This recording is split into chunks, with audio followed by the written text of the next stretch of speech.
I'd like to call this regular council meeting of the Sun Peaks Mountain Resort Municipality to order. It is 3 o'clock on Tuesday, the November the 4th, and acknowledge that we live, work, and play on the ancestral territory of the Secwepemc people. Do we have any late items to introduce at this time? No, we don't, Mayor, but there was 2 pieces of correspondence that at council's request, we added yesterday to the agenda under correspondence. Great, thank you. Can I get a motion to approve the agenda as circulated? Councillor Kimmel, seconded by Councillor Ryken. All in favor? And 4.1, regular council meeting minutes of October the 21st. I get a motion to adopt. Councillor Dye, second by Councillor Kimmel. Any errors or omissions? There is one in 5B6. I think the words were just pulled from the report, but I think it should just end after the speed bump installation guidelines, taking out the words as outlined below in discussion. Okay. We make note of that. Okay, thank you. All in favor of adopting those minutes as amended? Thank you. And 4.2, special council meeting on October 28th. Can I get a motion to adopt those minutes? Councillor Ryken, second by Councillor Kimmel. Any errors or omissions? Seeing none, all in favor? And it was adopted. Okay. So before we get started, I just wanted to kind of find it ironic to change the regular council meetings. Size of this crowd, there's nothing regular about this, but I wanted to just kind of share some thoughts before we get rolling. It's not a big, long agenda, but as you can imagine, there's some subject main material in today's content that is of high importance. It's great to see people are passionate about things in the community, and obviously in particular, we'll assume that this is regards to our medical clinic. It may seem on the surface like there's only kind of this overlooked arching opinion in the community, but I can tell you, and I think the rest of council would share this, that there's a lot of people speaking behind the scenes with various perspectives on this entire process and how it's going and where it's leading. And the reason why I bring that up is because I think it's important that we're hearing from different sides and different perspectives, even though that may not be something we're seeing in the public view. And a healthy discourse is fundamental to a well developed society. But it's equally important that that discourse is respectful. And I'd say I try to stay off social media lately, but I will say that I feel like, and I've heard this from other folks in the community, that some of that discourse on social media is starting to cross the line, in my opinion, and I think others would agree. And it's important that we remember that we're one community here, and I know everybody else, but when I came here in 1997, the thing that struck me very early on was the passion we had. And even though we didn't always necessarily agree on a given subject, we all wanted what was best for the community, and we somehow were able to kind of discuss and debate as community members and neighbors and walking our dogs, and not always agree on things, but we could strike a balance and we could move on from something and still be good neighbors and still be friends. This particular subject seems to have kind of, it's testing that logic. And I want to say that I think that, you know, when this is all said and done, and we will get through this process, we will get to a conclusion, and hopefully we can figure out a way forward that allows everybody to have a happy ending, so to speak. But I hope we can remember that, right, after all this said and done, we are neighbors and we are communities and we are friends, and that's something that we need to remember. Each of us should be able to express our opinions and not feel that we're uncomfortable because of that. So once again, thank you everybody for coming, and now you'll get to see what happens at a regular meeting. So reports 5.1, mayor and council reports. Nothing really to share at this point on my side of things, and we'll jump to the CAO's report. CAO Campbell.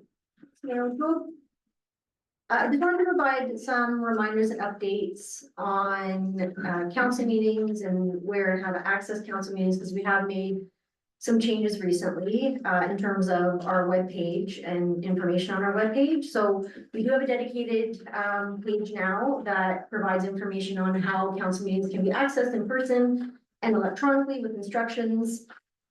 We also have a new YouTube channel, which is where we're going to be posting all of our recorded meetings going forward. We're no longer using Facebook to live stream our meetings or to post videos. That was a recommendation of IT for security and technical reasons. Facebook is not really the best platform to be using for that. But electronically, the public can still access our meetings directly via Zoom. And that link will always be provided at the top of the agenda. Agendas for council meetings do go out and are published on our webpage 5 days before. Our minutes are also posted on our website.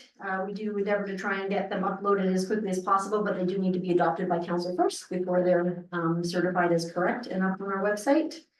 And just some comments on our website and social media channels in general. You know, we do our best to keep our website up to date and post on our social media page, which is really just our municipal Facebook page, with important information and updates. But we don't have a communications department and we don't have any communication staff.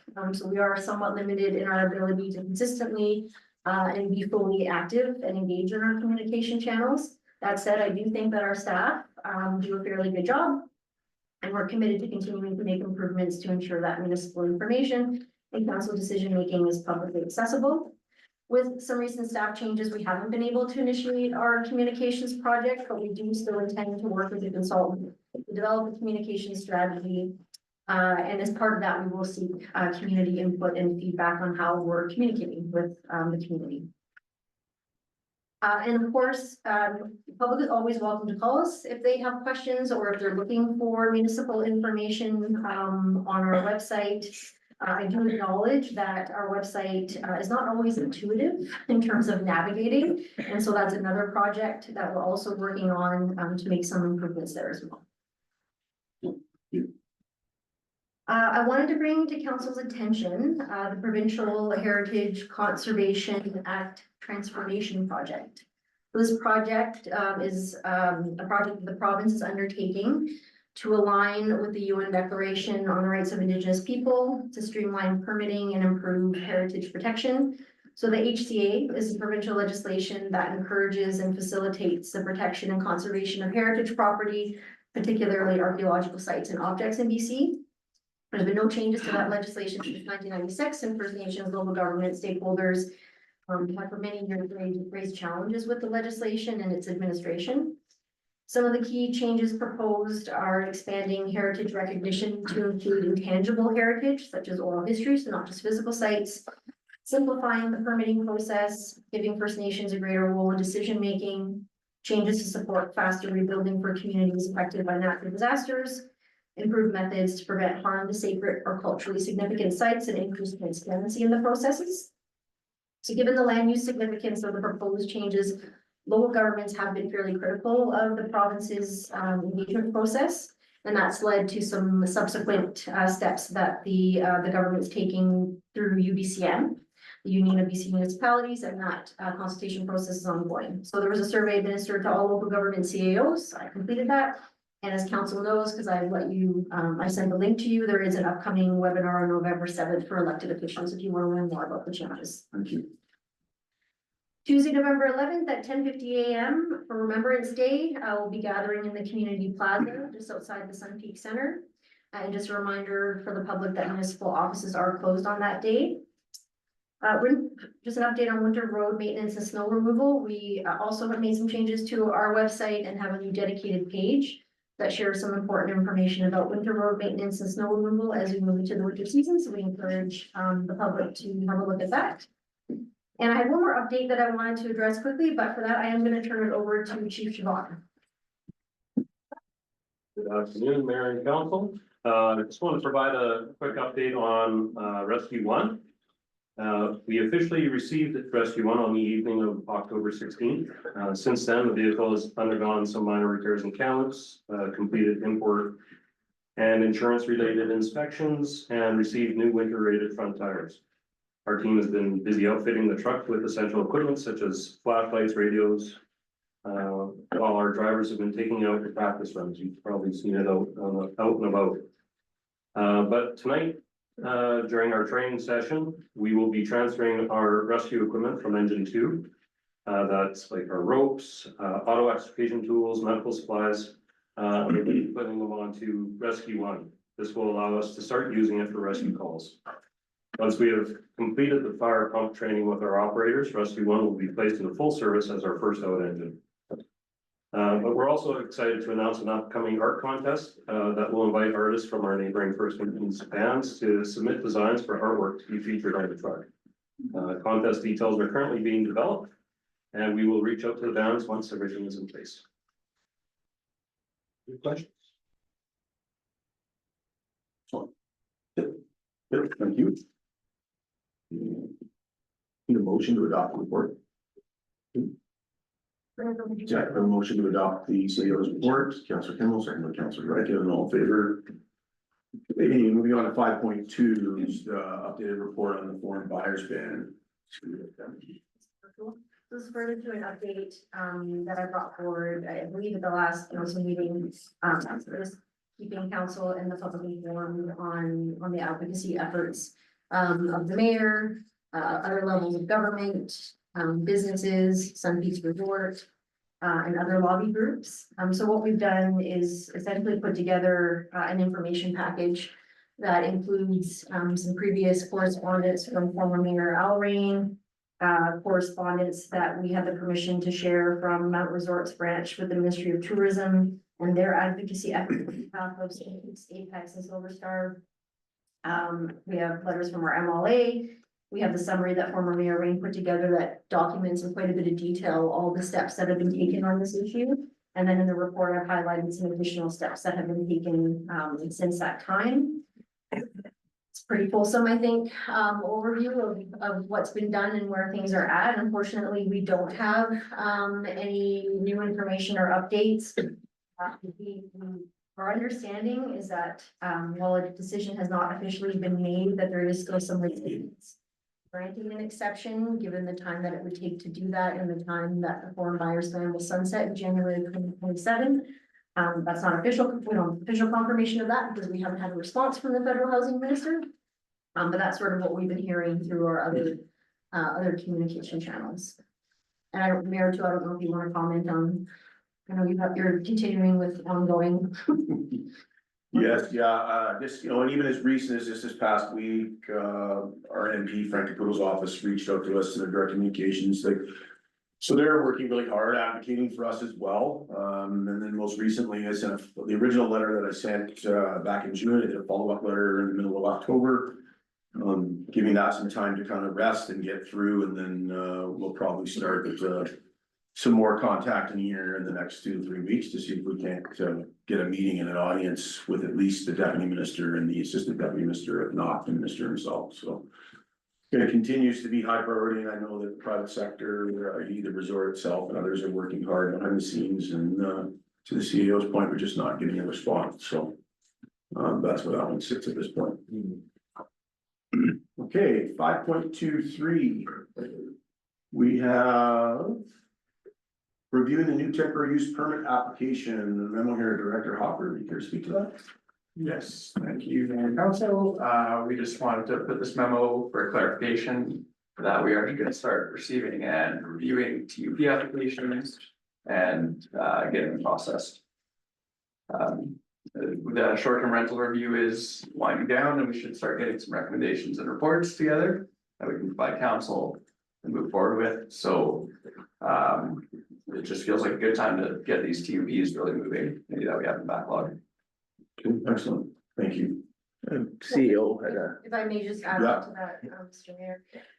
We recognize that obviously there'll be some changes that get implemented and adopted, and so we'll work on how we implement those changes when a TUP is sort of mid operational or a business license mid operational. We'll be coming up with a plan for that. Unfortunately, we couldn't align the timing of the implementation of the recommendations, and we didn't want to continue to hold off on processing TUPs, so. Awesome, thank you very much.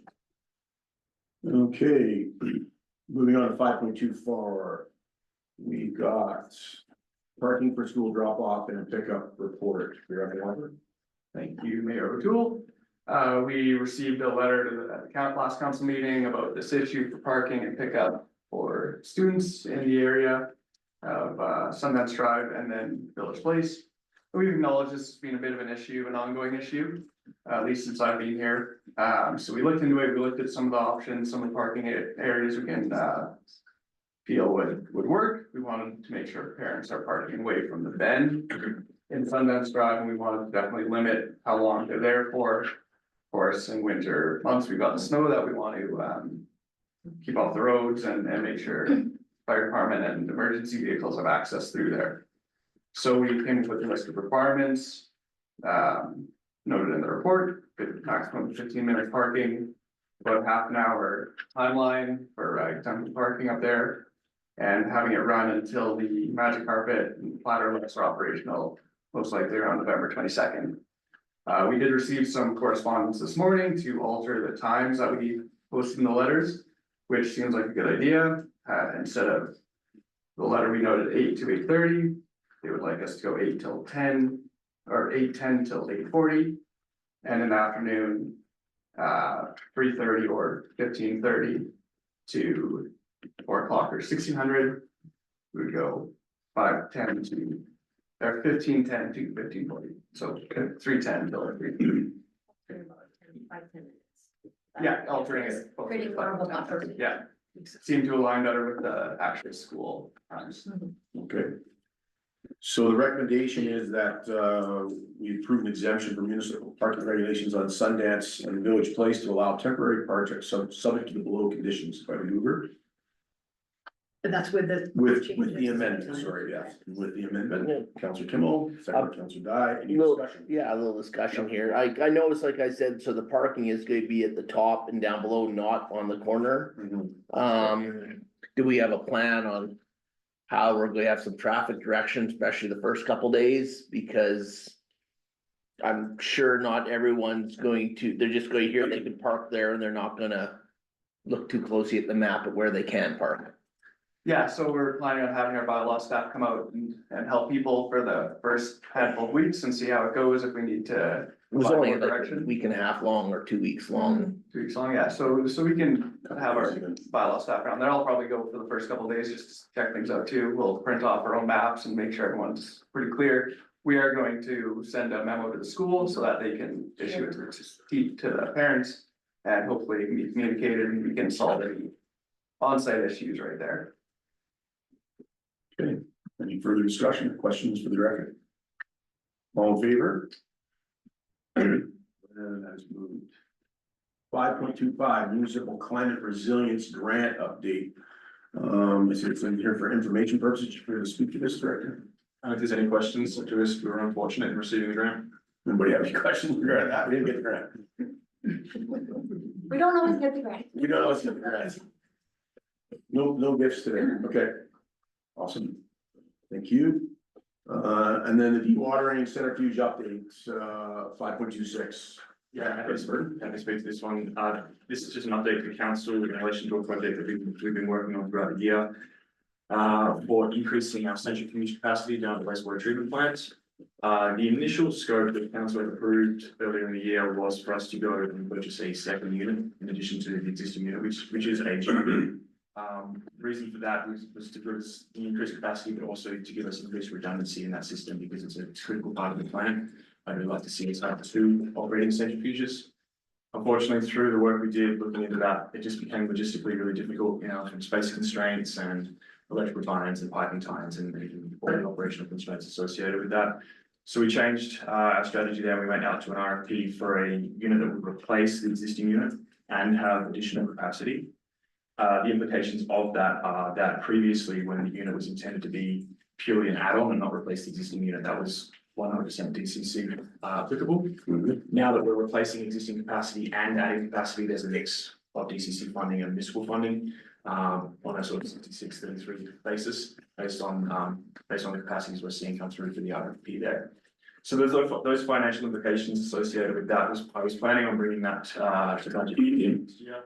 However, since I submitted my report to the agenda last week, in chatting with the consultants, given the lead times on these machines, we want to secure one in the supply chain. So we'll be bringing a subsequent report to council with a recommendation to award that RFP and get a down payment to the vendor so we can get that unit shipped to us as soon as possible. Okay, so any questions from council?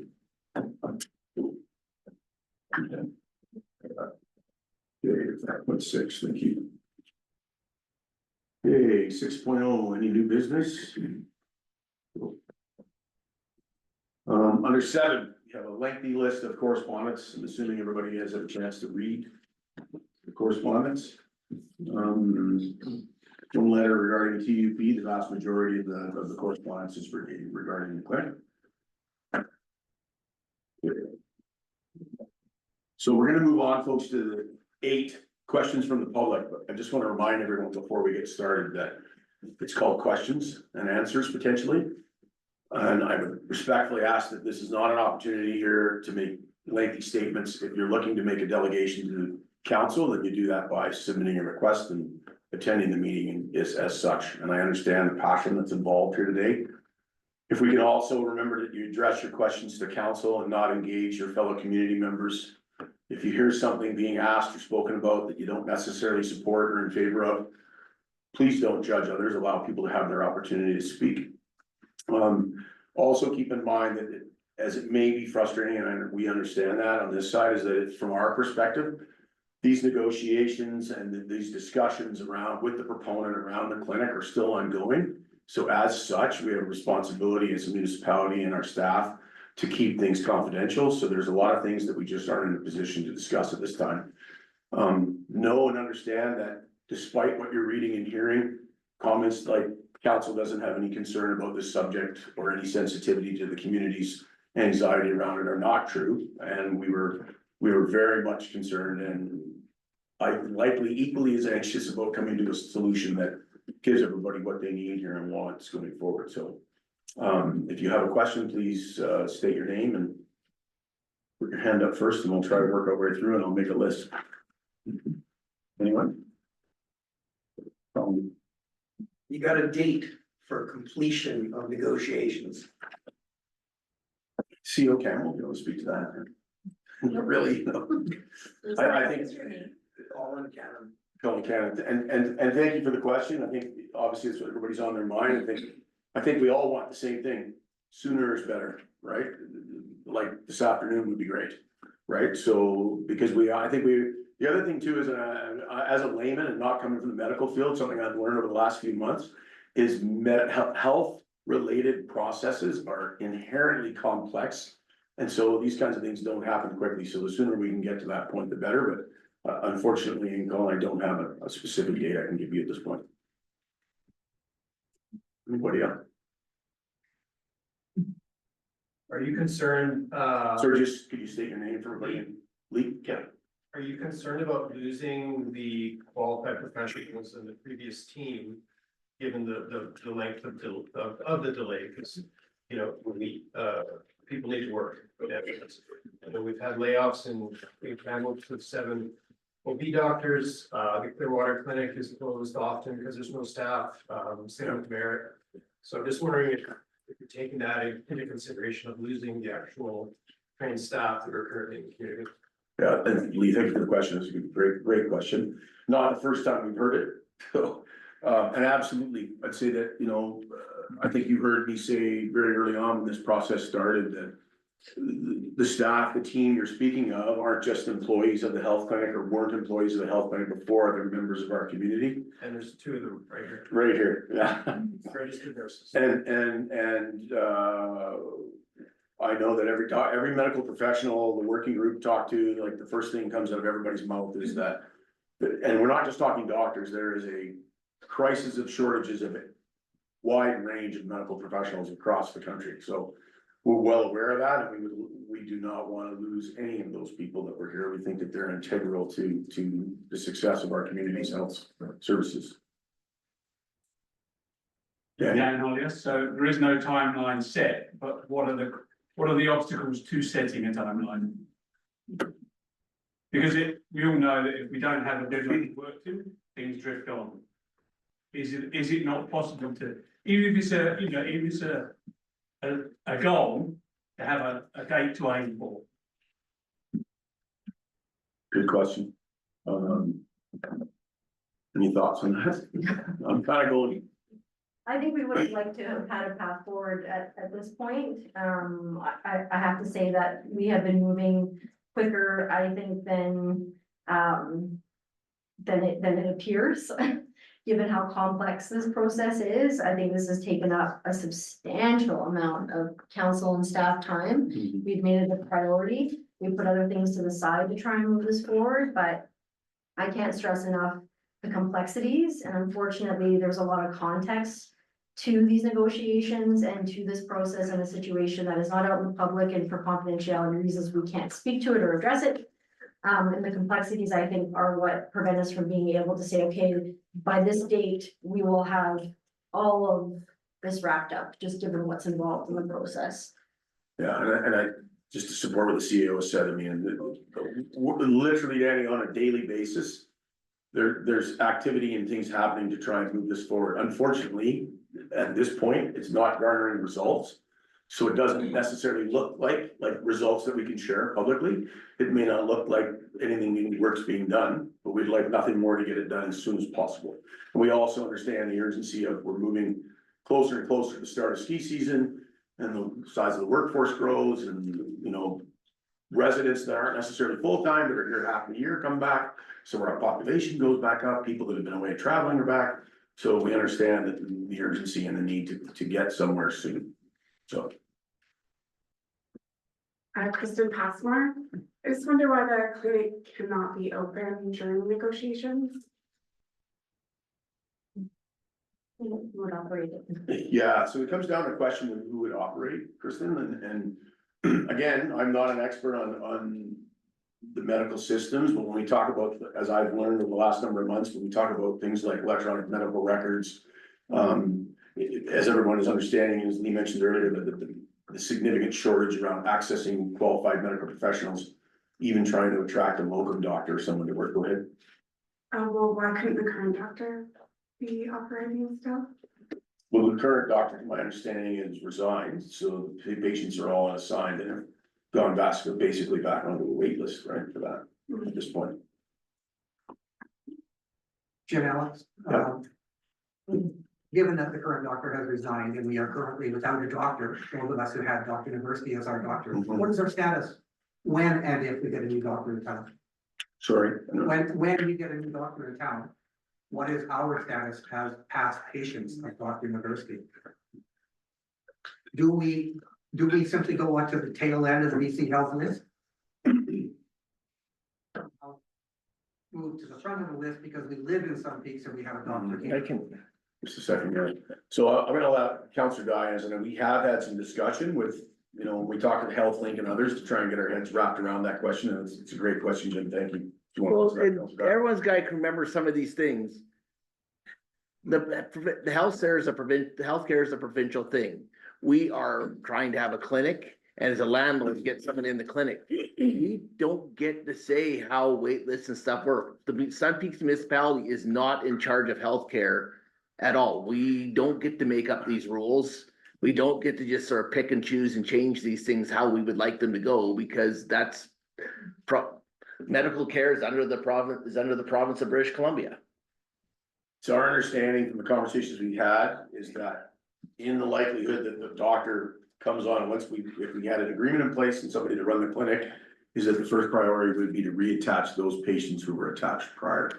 No different than they're not gonna attach, you know, the new doctor opens up in Kamloops. I don't anticipate that their first goal is gonna be unattached Sun Peaks patients to a doctor based in Kamloops. They would look to attach the people in Kamloops first before they get that. Anybody else? Chris Wilson, in looking at the background of this and some of the correspondence, one of the main issues seems to be purchase versus lease of any proponent or somebody making a proposal. Could you talk a little bit about how that was addressed or outlined in the request for a proposal originally?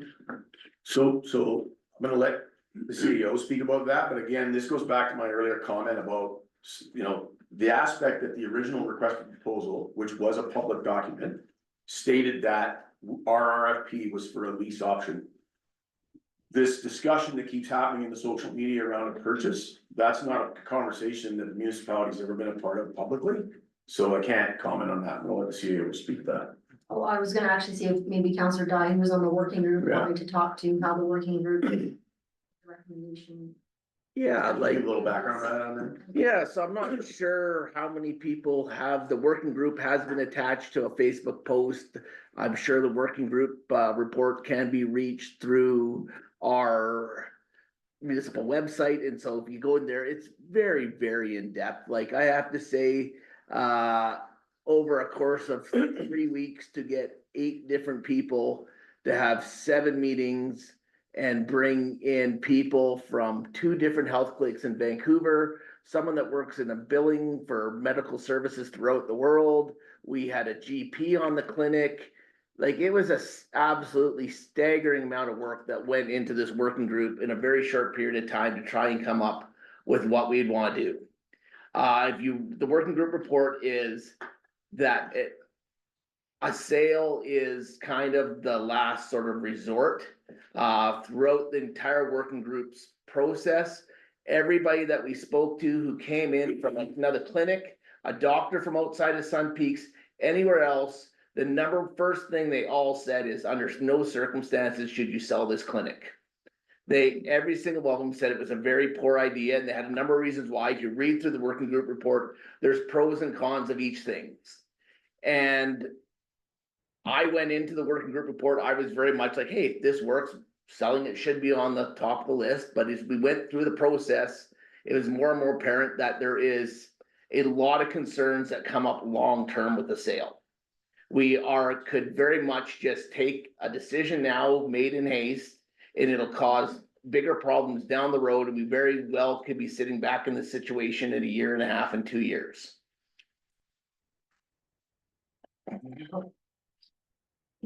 Mario Rosa, I was on that working group.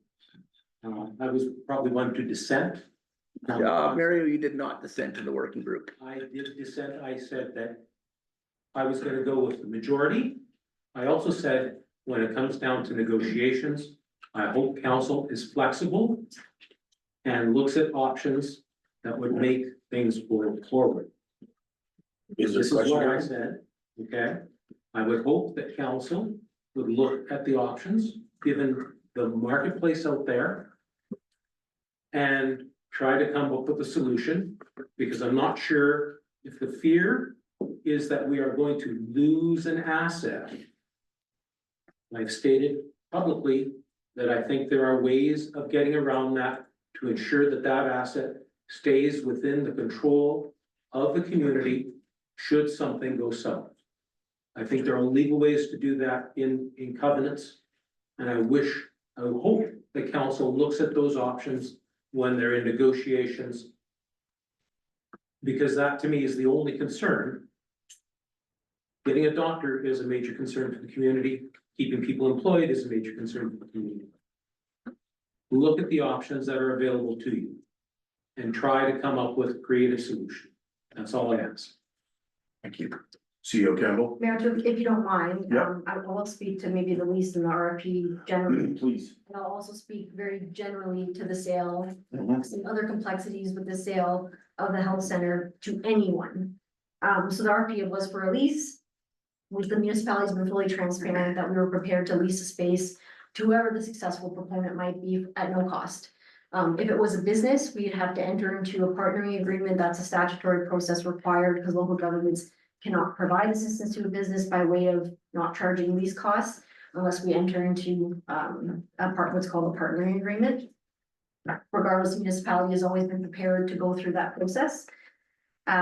Just some complexities, and this is public information, around the sale of the health center. So there are a number of land, legal, contractual complexities that go with this. The health center is on crown land, for which the municipality has a crown grant. So we do not own the land, we have a crown grant. A portion of the health center is leased to Sun Peaks Resort for ski patrol, and that's critical to their operations. Sun Peaks Resort also has a first right of refusal for any sale of the health center space. There are already covenants registered in favor of the municipality and the province, limiting what the lands and in turn the building can be used for.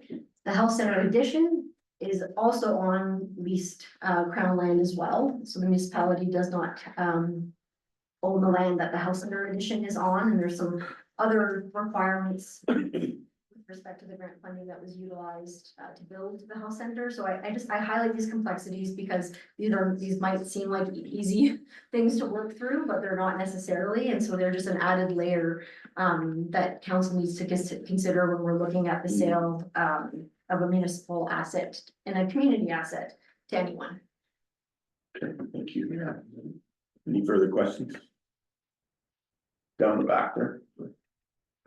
Ryan, so I really appreciate that information and the follow up with Dan and other people. So in broad strokes, then, we just learned of one thing that has to be worked through.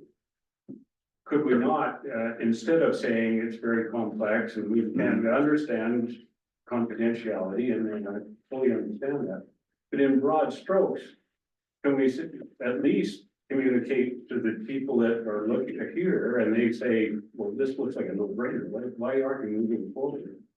Can we not see in broad strokes, we have, here's one obstacle, one thing, here's another, whatever it is. And so the people aren't talking behind your back and saying, why aren't you doing this? And so I think some communication will go a long ways. And to Dan's point, maybe you could get to, then if you can't set a date on, then you're gonna make the decision. You can maybe show progress towards a decision. It's good perspective. Thank you for that. CO Campbell, you were always gonna comment on that. Do you have anything you want to add to that? I think the other thing was, when we think about the grant, CO Campbell's talked about these complexities around the aspects of the real estate, and there's a whole other layer as well where all of the equipment inside the clinic doesn't belong to the municipality, it belongs to the health association. So to your point, Roy, is like there's kind of layer upon layer upon layer of things that need to be thought through, worked through, right? In terms of, you know, dotting i's, crossing t's. And I know everybody heard in the back, but the CEO said that part of the RFP was to lease the building for nothing. Right? So keep that in mind. I want you to all plant that in the back of your mind and give some serious thought to that. If you were gonna operate any kind of business, you know, traditional or otherwise, and your landlord was prepared to give you the facility for free, right? So just some food for thought. Danny? Yeah, just going back to this whole thing, yes, we all appreciate there are lots of complicated issues. But complicated projects get built all the time, and the way they achieve that is by a timescale, a planned duration for this, a duration for that, and a flow chart of what needs to happen to go through to achieve this project. Would not something like that be appropriate where the community at large can see how we tick that off, that section of the discussion is complete, we have these steps to go through. Without adding a date, we would have a process whereby people would remain informed and alleviate some of the concern. Yeah, it's a good recommendation and something we'll go away and look at and see if we can provide something like that. Anybody else? Down the back, Enos, you had your hand up a minute ago. Yes, I did, thank you. Really just a big change on what we were talking about. Have arrangements been made to operate a patrol site? And do you know if SPR LLP is working on having locums there? I mean, some of us are prone to having accidents on the hill. And we like to be taken care of. You're speaking of yourself? Yes. No present past history. The conversations we've had with Sun Peaks Resort have always gone back to their intention, much like they had to last winter, when under previous leadership of the clinic, there was no interaction between the clinic and patrol. Patrol went back to kind of their old, I'll call it for lack of a better term, their old school model. So my understanding is that they're gonna operate as they have in the past before the clinic was up and running, and they'll continue to do that. There'll be an ambulance on site throughout the winter. But I couldn't comment on whether they hasn't been anything shared with me that says that they have local doctors lined up to work inside patrol this time. Back one. Yeah, that was yourself. Barbara, excuse me, I'm going back to the early days when people like Gail and Shorty put in hundreds of thousands of dollars. We worked really hard to get the health clinic going. And I'm learning coming to all the readings. And one of the most powerful letters I read just recently from on the website was one by Janice Alexander, who says it all. Health is a critical thing. So when you start talking about, do we lease it, do we sell it? I'm sure those are political complications. I get that.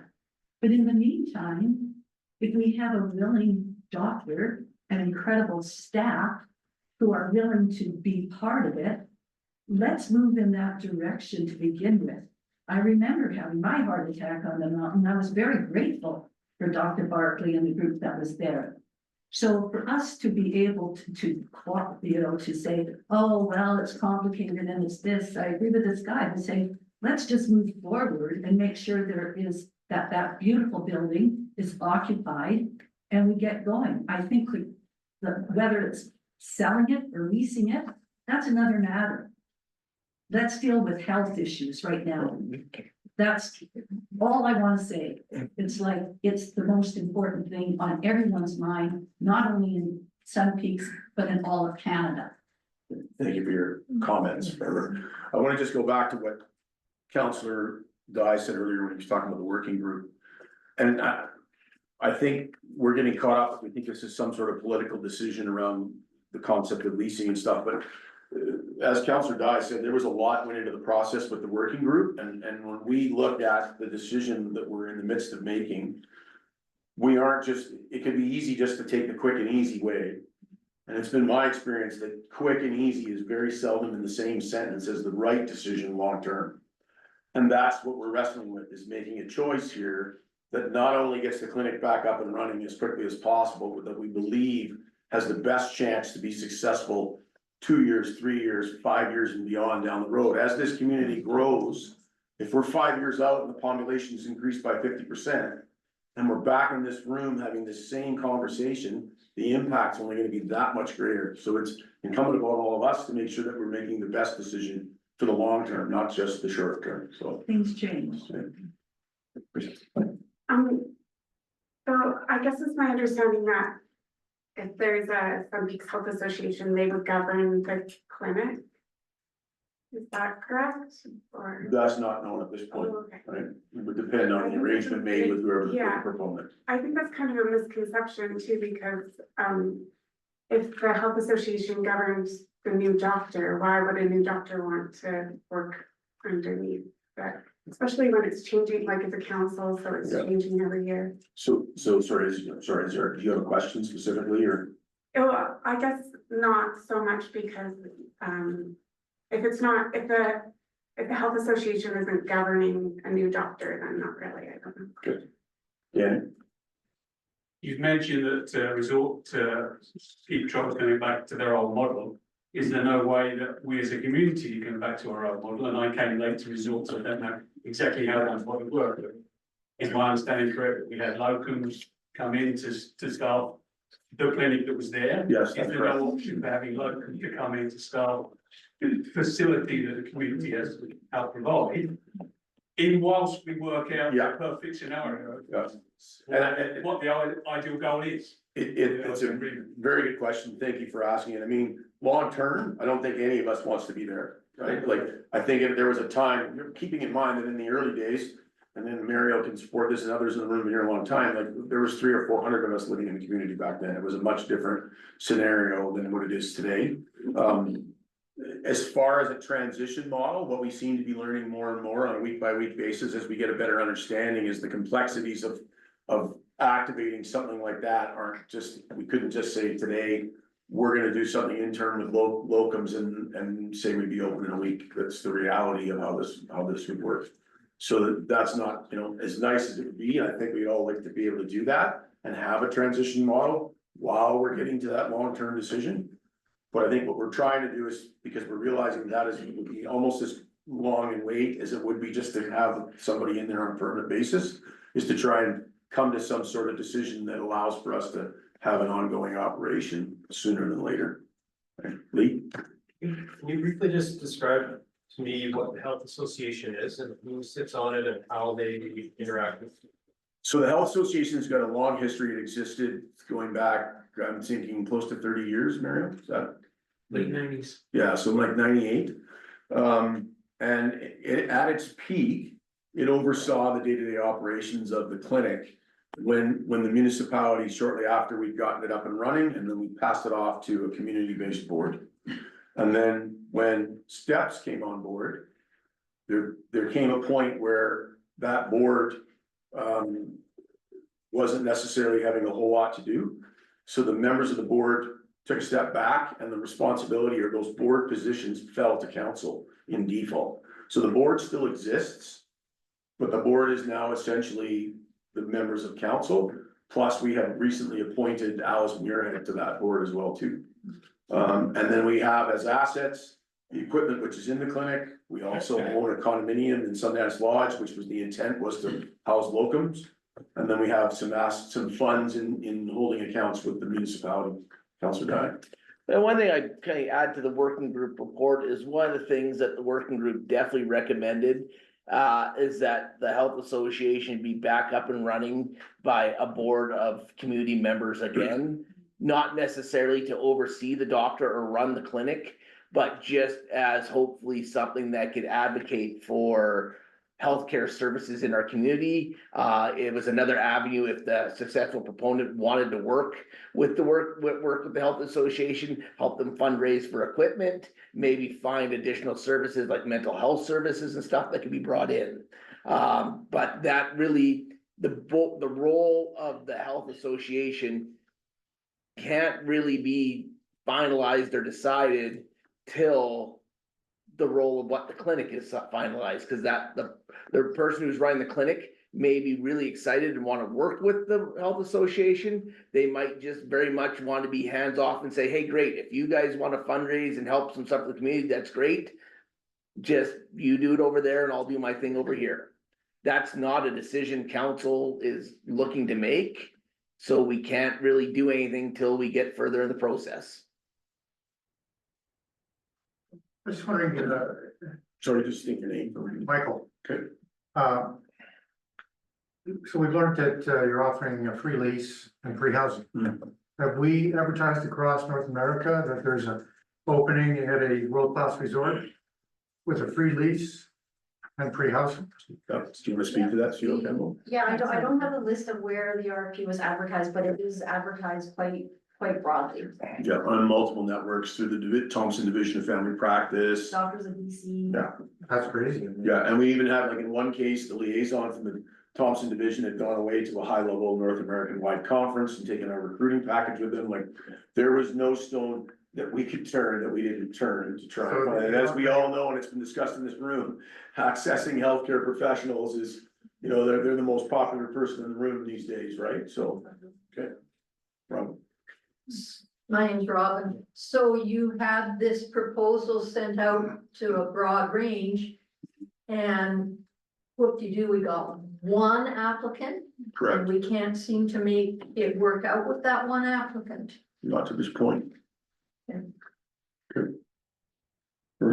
Maria Cannon, again, I appreciate everything that's going in with the working group. I have read the report from the working group. I think, the point that was brought up about having some kind of a timescale is important because my question is also, if you only had one response to that RFP now, and yes, despite all the complexities, are we walking ourselves back in time here with the health association where we're at? And if we do, we have some other alternative long-term, I appreciate that, but also I read what the community-led clinics in Whistler said, and they said the economy of scale also in some peaks currently, and if we have no health clinic in the, whether that interim, say if it was 6 months or longer, I can't see that more people are gonna move to the community. It's moving us backwards. So, again, you know, the question is there, having one RFP, yes, you've got those things that you need, are you been speeding up that process there?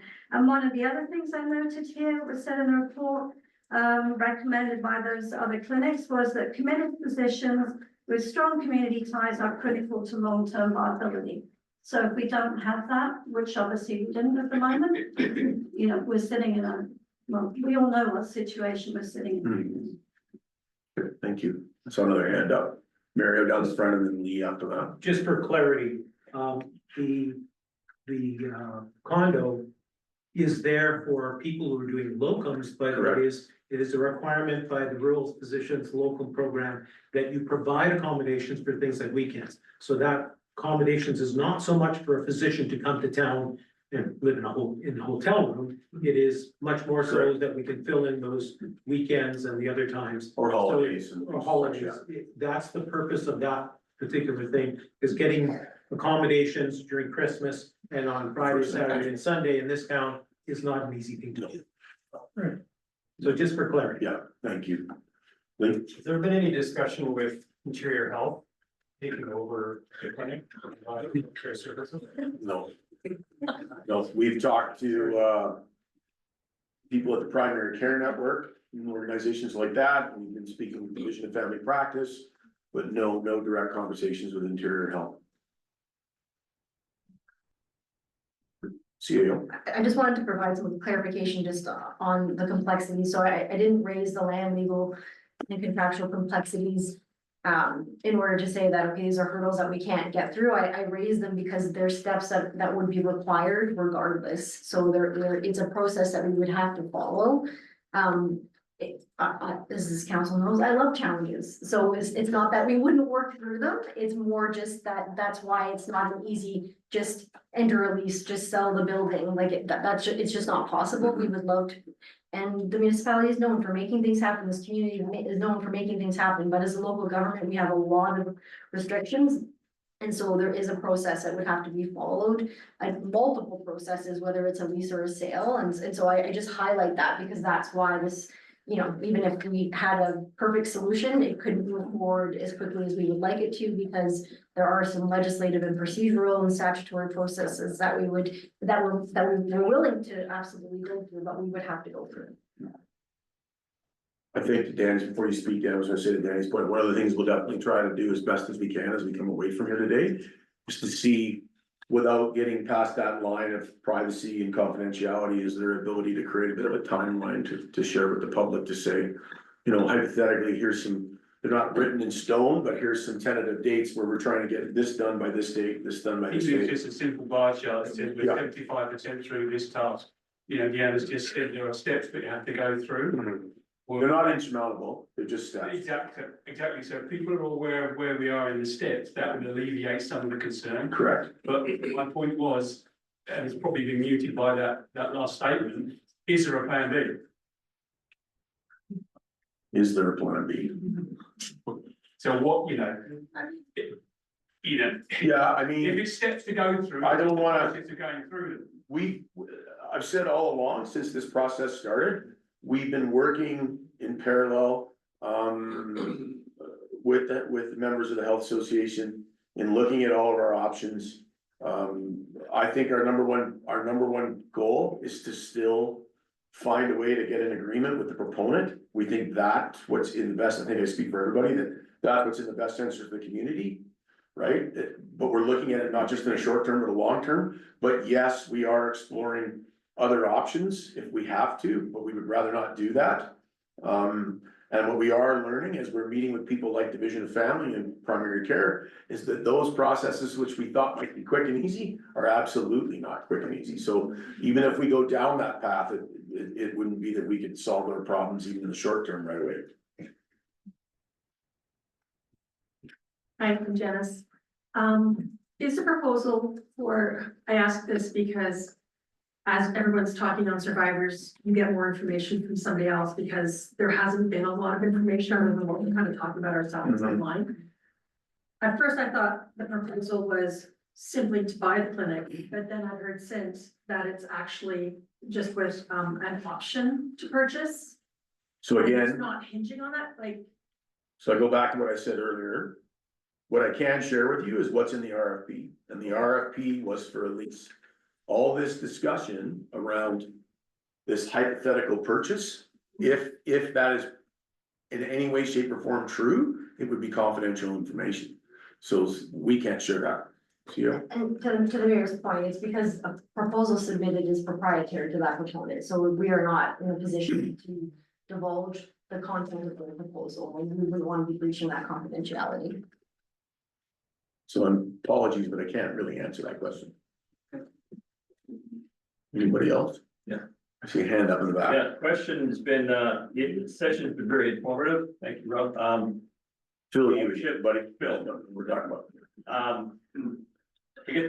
It's very informative, good questions, lots of exchange of information, helped me a lot understand the process. Ownership versus lease, the one question I come up with, the offer of a free lease, what did that lease have a term? Well, those kinds of things would need to be negotiated, obviously, so I don't have those details at this point. Well, I don't think anybody would be looking to have the doctor sign on for 12 months and then be gone, and I don't think it would behoove the doctor to sign that, so I mean, it would make sense that our goal is that things would be on a long-term basis, right? 5 or 10 years. Yeah, or longer, Yeah. Good. right? Okay. The fact that it is lease, and with the experience we've had with steps, it was obviously a good thing to have that situation maintained. Correct. Yeah. And that's a big part of that process, and it's, I can tell you that since the working group completed their work, every medical professional I've spoken to on a one-on-one basis has said, you're willing to lease the building for nothing? Why would anybody want to take on the hassle of owning and managing the building? Right, and that's from doctors, many of which that own their own practice already, so. I'm not here to decide why they want to do what they want to do. At the end of the day, we just want to come to an agreement that is in the best interest of the community, right? But not just for today or next week or next month. And so that all of us in this room can have a doctor, but you know, many in this room have children and grandchildren, and many of them might want to make homes here and live in this community long term. And we want to make a decision that healthcare lasts for many, many years to come, and that infrastructure is there to support. Because to Maria's point, kind of even probably more so than the school, is not having access to healthcare will stunt the growth of the community. Right. Go ahead, Dan. Just like to say thank you for all the work that you and council are doing and the officers, because we know you get paid big bucks, so. Yeah, I don't want to do by the hour lately, it wouldn't be very attractive. Yeah, I know it's not easy, everybody's pretty worked up, it's like I said earlier, but it's like. Nobody up here that's been involved in this process, the working group, the health association. There's literally hundreds of hours that have been put in recently. Staff are taking their hands off 20, 30 other things that they should be dealing with on a day-to-day basis. Because it's gone from being, you know, our biggest priority almost to being our only priority, given the situation that we're in right now. So we want to solve it as soon as possible. I like the idea of trying to come up with some sort of a timeline, Brendan. Right. Were you gonna speak, Brendan, or no, you're good? Yeah, Nancy, you have a question? Yeah. My understanding is that the proponents have not had an opportunity to sit around a table with council to discuss their proposal and all the ins and outs of it. Is there a reason why this can't happen? So again, private and confidential negotiations, I can't comment on that. I don't mean the negotiations. Can you not have a meeting with the proponents? But you're asking me to state what we're doing in the negotiations in order to answer that question. No, it was awesome. Dan, can I answer that question? I mean, Based on, how does everybody feel? Cause I'm happy to answer it, and if I go down this path, you might tell me what I have to say. I guess I just don't understand why throughout this whole process, there hasn't been an open and free discussion back and forth between the council, So, leaders and proponents. sorry, go ahead. Maybe I'll comment first. A typical local government RFP process would not involve council whatsoever. That would be completely offside. So typically it's staff and an evaluation committee that are reviewing proposals, that are evaluating those proposals, and that are negotiating proposals. The reason council does not get involved in negotiations is bias, conflict of interest. There's a whole whack of reasons. They're elected officials.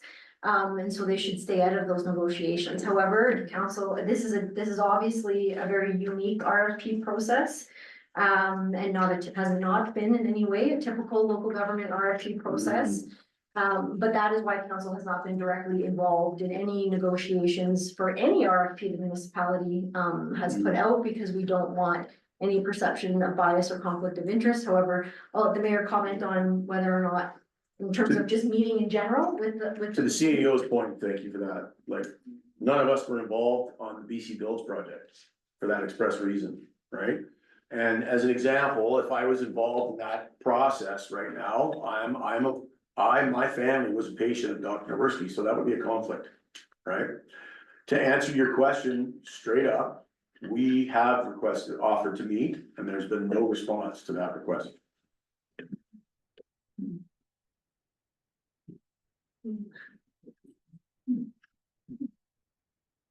Robin?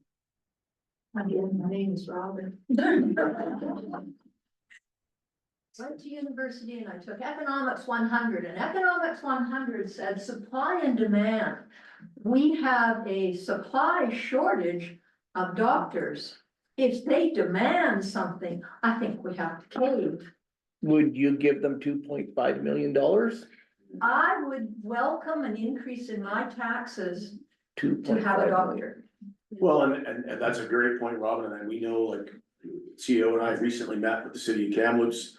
They were asking questions about how our clinic had gotten started and stuff, because the city of Kamloops has made it public that they're pursuing a potential clinic of their own, and that's something that's on the radar, that if they open one, it'll be an increase in taxes for the residents of Kamloops.